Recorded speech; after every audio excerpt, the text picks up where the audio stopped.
Hi, everyone. Thank you for tuning in to Florida Climate Week 2021. Today, we're going to be talking to you guys about climate gentrification, taking a specific lens on how it's manifesting in Miami-Dade County. Before we start, just to introduce ourselves, we're here part of our climate. Our organization mobilizes and empowers youth to educate the public and work with elected officials to pass equitable science-based climate policy in order to build a livable world in the face of climate change. I'm going to allow us presenters to introduce ourselves, and we'll get started with Emily. Hi everyone, my name is Emily Vo. I'm 18 years old.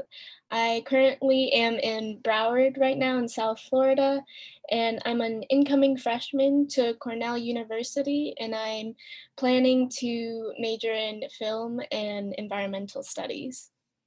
And I'll pass it on to Laura. Hi, everyone. My name is Laura Sargel. I'm the Florida Field Organizer with Our Climate, and I am from Lakeland, Florida. I'm also recently a master's graduate student from the Patel College of Global Sustainability at the University of South Florida. And I'll pass it back to Kat to introduce herself.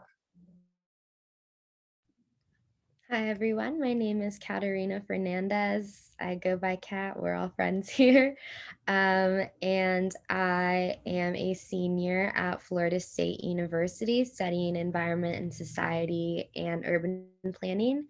And I'm originally from Miami, Florida, which is a perfect segue to get into our first kind of snapshot of this presentation. And we wanted to start by bringing you guys into this neighborhood in Miami called Little Haiti, or as residents know it, Haiti.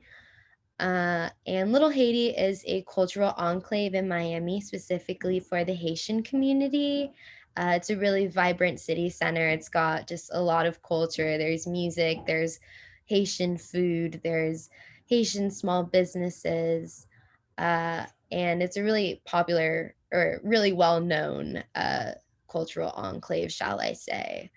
Little Haiti actually has one of the lowest income populations in Miami, however, as well as one of the higher concentrations of Black, Brown, and Afro-Latinx folks, as well as immigrants. And it is these very factors that actually makes it a lot more vulnerable to experiencing climate gentrification.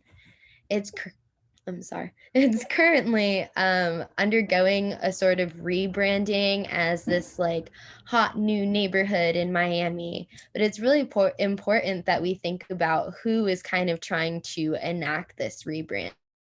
Is it the people themselves, or is it new gentrifying forces that are coming in and trying to change the narrative of what Little Haiti is to the city?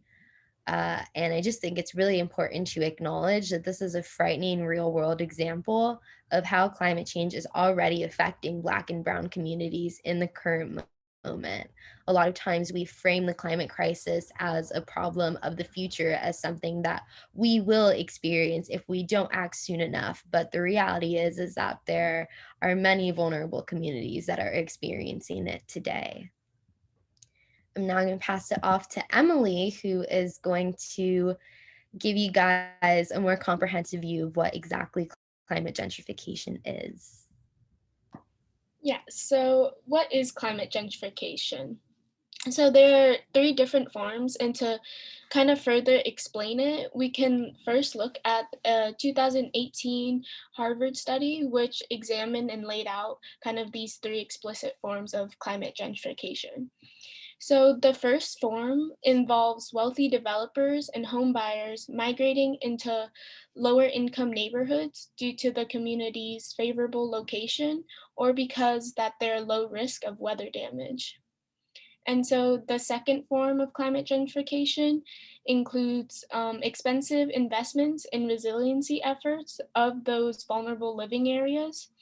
And because of these high costs of resiliency plans, it causes lower income households to move away because they can't afford to stay there and it's no longer sustainable. And then the third form, it entails similar conditions of the previous examples. So as these resiliency plans improve those certain areas, they're deemed more favorable in terms of real estate, and then it becomes even more inaccessible for lower income communities, and then attracts like wealthy developers. And so these three forms of climate gentrification are evident throughout numerous locations, especially here in South Florida and here in Miami-Dade, where the first form is the most prevalent. And then I'm gonna pass it on to Laura to talk more about the effects of climate gentrification. Thanks, Emily. So next, we're going to look at the driving forces of climate gentrification, especially here in Miami-Dade County. And it really comes down to sea level rise and chronic inundation, which is, I feel like, not something that's new. If you're from Florida and tuning into Florida Climate Week, you are aware of the conversation that we've been having about the effects of sea level rise on our communities. So chronic inundation is a term that's used to describe when a community faces flooding at least 26 times a year, so the equivalent of every other week on more than 10% of its usable land. So this chronic inundation does not stem from storm events like hurricanes or just, a bad thunderstorm, but it's simply the result of high tides getting higher and reaching in further inland because of the carbon emissions rise and the ice sheets melt. So basically we have sea level rise because of higher carbon emissions. And so the natural level of the tides is getting higher. This level of flooding will require expansive infrastructure investments. Like Emily was saying, there's multiple forms, and it doesn't always just come in the cost of relocation, but also just in the cost of not being able to afford the high cost of living because of the cost of these infrastructure investments. And then in other cases, it'll result in mass relocations of residents to safer areas because there becomes a threshold of this chronic flooding that makes normal routines impossible. And it forces communities to make difficult, often costly choices like relocation or this heavy infrastructure development. So then looking at the next slide, we're going to look at chronic inundation affecting property values in Miami-Dade County. So between 2005 and 2016 in Miami-Dade, properties projected to be inundated with tidal flooding in 2032. So, just only about 10 years from now, really, have lost $3 per square foot per year of property value, totaling almost $500 million of property value loss. So this, if we want to look at specific examples of the chronic inundation affecting the property values, you can see this map, which is actually provided by a really helpful tool from the Union of Concerned Scientists that looks at chronic inundation around the whole US. And you can actually bring it down to the zip code level, to your community, and look at various factors. So this one, I've highlighted it for property values. So you can see that I've clicked on an example zip code here, 33140. And by 2100, so, about a century from now, almost 14,000 of the homes in the zip code are going to become chronically inundated by the flooding. And that's roughly 85% of the homes in this region. So as you can see, like this region, this zip code's not going to be livable by 2100. So if you're a homeowner, if you're in that community, you're going to already be thinking about relocating from that community or having to have heavy infrastructure investments to try and keep that flooding back. I also want you to pay attention to the highlighted area. So where the little pink and purple little squiggle is, where it has the less dark, the less green, where, it's only, as according to the legend, 1 to 0.1 billion of property value loss, because that's going to become really important as we talk through the next few slides. So then looking at the next slide, we're going to look at sea level rise and gentrification. So next slide, please. So as the sea level rises, coastal areas, which commonly hold wealthy houses, if you've ever driven down Miami Beach, there's a lot of wealthy houses on the coastal areas. Those are the ones that are at risk to sea level rise in a lot of ways. So as a result, many of them move inland, whereas historically housed minority communities who live on higher elevated lands with historically lower property values. So as you can see from this map, this is a map of Miami-Dade County's under 18 poverty levels from the US Census. And you can see that there's areas, the areas that aren't as likely to have chronic inundation. So the ones where the pink and purple squiggle, I kind of transferred that over from that map to this map to give you a sense of the geography. Those ones that were lighter on the chronic inundation are darker on the poverty levels. So there's some poverty rates, some that in those zip codes that are almost at 50% of children under 18 are in poverty in those rates. So when the sea level rise and chronic inundation pushes the wealthier out from the other communities, it's attractive for them to relocate and to gentrify some of these lower income areas with lower property values. And that is really the root cause and the root stem of some of this climate gentrification that we've been seeing on a kind of theoretical level and what we're talking about here today. So looking back, actually, we want to look at, no, you're right, Kat, the next slide. Thanks. But we want to look back historically at the kind of the root cause of some of these issues too. So looking at this map, this is from Mapping Injustices. You can see the red and yellow areas are the same areas. So imagine that same pink and purple squiggle are the same areas from the map before that showed the poverty and the map above that showed the chronic inundation.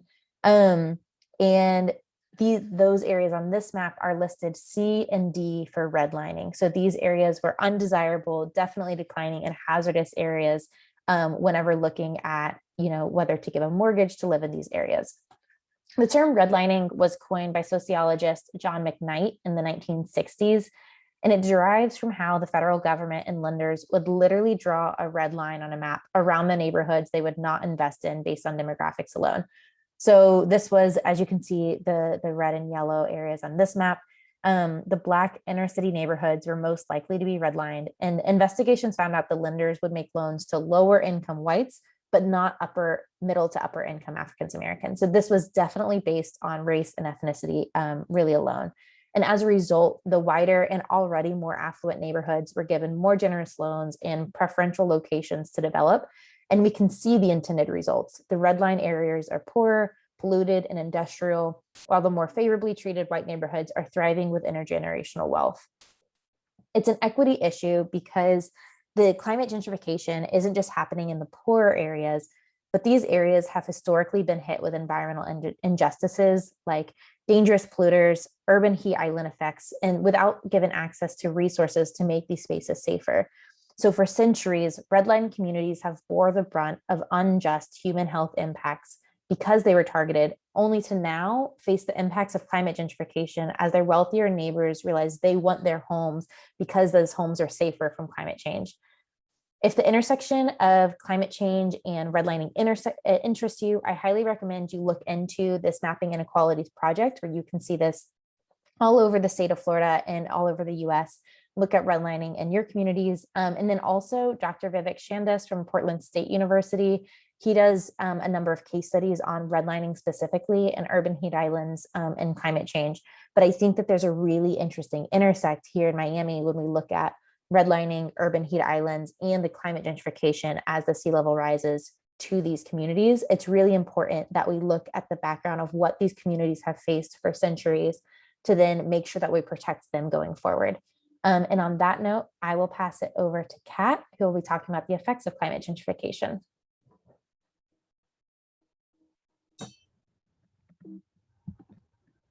There we go. So what happens in these communities as a result of climate gentrification? Well, for one, as these low risk areas become more expensive because of the trends that Emily mentioned when we were discussing the different forms of climate gentrification, they become less accessible, specifically to low income Black, Brown communities. And what this does is essentially force them to settle in areas that are in immediate danger to them and their families because they simply don't have the means to afford to live in these higher elevation areas anymore. We also see displacement and fragmentation of these vulnerable communities as a result. We see network disruptions of, relationships that have been built over decades and even centuries of people living here. And a lot of these communities operate on kind of this mutual aid dynamic of helping one another and providing food and resources and childcare and other necessary kind of everyday tasks and help. And when we disrupt those networks, we're kind of breaking those bonds and also taking away the resources of kind of communal integrity that they've built there. Um, and finally, we see a loss of cultural centers and diversity because climate gentrification historically preys on Black and Brown communities. And this is especially troublesome when you're thinking about a place like Miami, which is, you know, really hailed for its cultural diversity. It's what makes Miami Miami and why so many people who live there love it so much. But what we're seeing is this trend of like homogenization where all areas are slowly becoming more like these affluent coastal communities, and the historical cultural enclaves are the regions that suffer as a result of it. So now looking back at the example of Little Haiti, Little Haiti is one of these places that lies at a higher elevation and is thus more attractive to predatory speculators and real estate developers. And what we're seeing is residents being pushed out either by being paid to sell their property. So, being offered what seems like a high sum of money, but is really not necessarily what their property is worth and not really sustainable over the long term. But to lower income families, this is obviously a really attractive offer.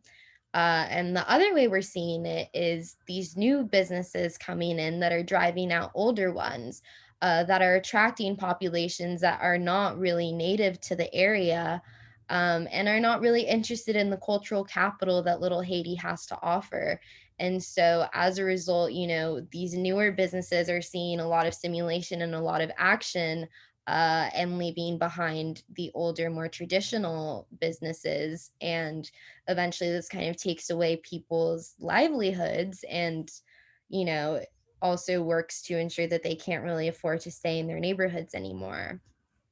There's this really powerful quote that I wanted to include here, from an activist in Little Haiti, Valencia Gunder, where she says, "I believe climate change has everything to do with it being the climate gentrification trend, because the people who are moving here would have never stepped over here before." I think this is a really, really important point to consider that ties very heavily to what Laura was just talking about with redlining, because when these communities settled in these, areas, they did not really have a choice. They were kind of pushed into these areas and told that they were not allowed to really go anywhere else. And so they had no choice but to build their communities here. And we see what happens a lot of times is as these communities get on their feet and really begin to thrive is when they're kind of, I guess, decimated in a way. And so it's just really ironic to see the very people that placed Haitians in Little Haiti in the first place now trying to steal that land away from them. I'm sorry, for some reason I cannot figure out how to change these slides. Well, this presentation can seem a little bit anxiety inducing, a little bit depressing even. There are actionable solutions that we on the community level and even on the individual level can work towards in order to combat climate gentrification.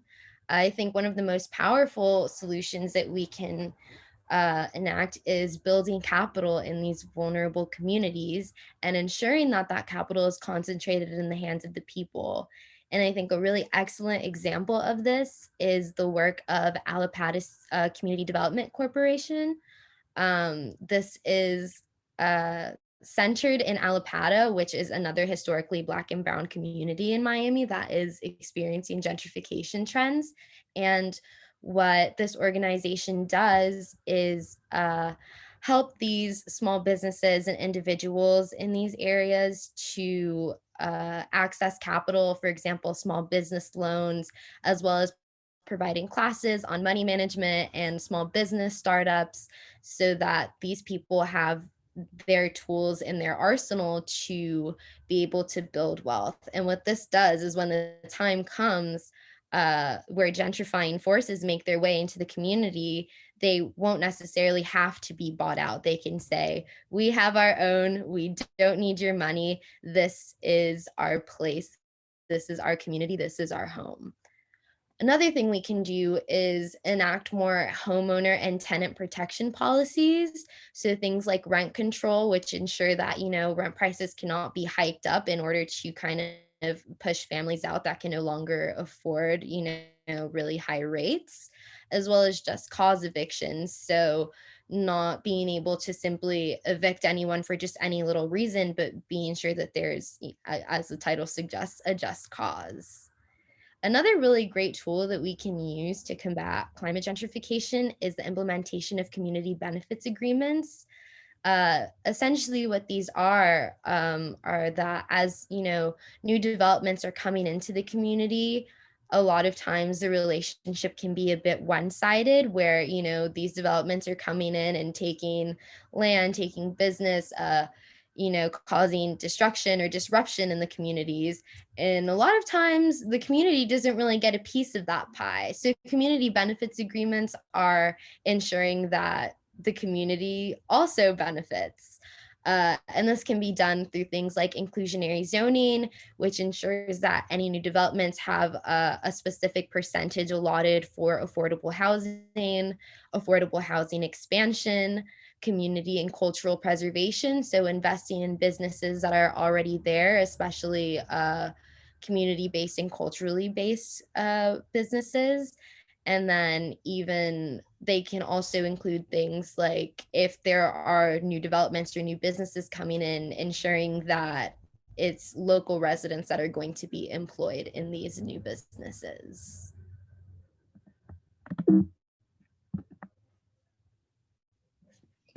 And so just to continue the solutions, we have 4 more points on how communities are able to combat climate gentrification. So the first point is markets, stores, and schools need to be kept on higher elevated land, and also to instill community land trusts. And to kind of give a background on community land trusts, they refer to when a nonprofit, community centric organization designs a trust to ensure community stewardness of land. So basically, this trust acquires land and maintains ownership of it permanently. With prospective homeowners, it enters into a long term and renewable lease instead of a traditional sale. So, in other words, the ownership of the land is within the community and it benefits the neighborhood as a whole because it prevents predatory developers from developing in lower income areas, but it also helps homeowners by making mortgage affordable and sustainable for their families. And then for the last 2 points, it's to establish house allowances and declare an official state of emergency. And the housing state of emergency is supported by like organizations here in South Florida, like Miami Climate Alliance and Catalyst Miami, and several others in the coalition. But I want to share a quote from their official statement, and it says, by declaring a housing state of emergency, the County Commission would be able to formalize their commitment to addressing the housing crisis, access tools and resources not currently available, such as enacting rent control, and to prioritize developing and preserving affordable housing. And so on the next slide, it's how you can help. So how you can contribute to combating climate gentrification individually. So the first point is to help low-income communities of color most vulnerable to disasters rebuild and recover. And there are many volunteer opportunities or ways to help in organizations like Florida Rising or Florida Rights Restoration Coalition. And then the second one is to help fight for housing justice. And I know there are several organizations in South Florida, like the Right to City Alliance or Catalyst Miami. And then the third and fourth point is to donate to organizations combating gentrification and climate change, and to help educate communities about climate gentrification. And so our very last slide. Thank you everybody for listening and going through this presentation with us. If you wanted to contact any of the three of us, feel free to reach out through email and to get involved with our climate and apply to be an Our Climate Fellow, as the fellowship is starting in August. And if not, there are many other opportunities to be part of the Florida field team. So feel free to reach out with any questions, and thank you again, guys. Thank you.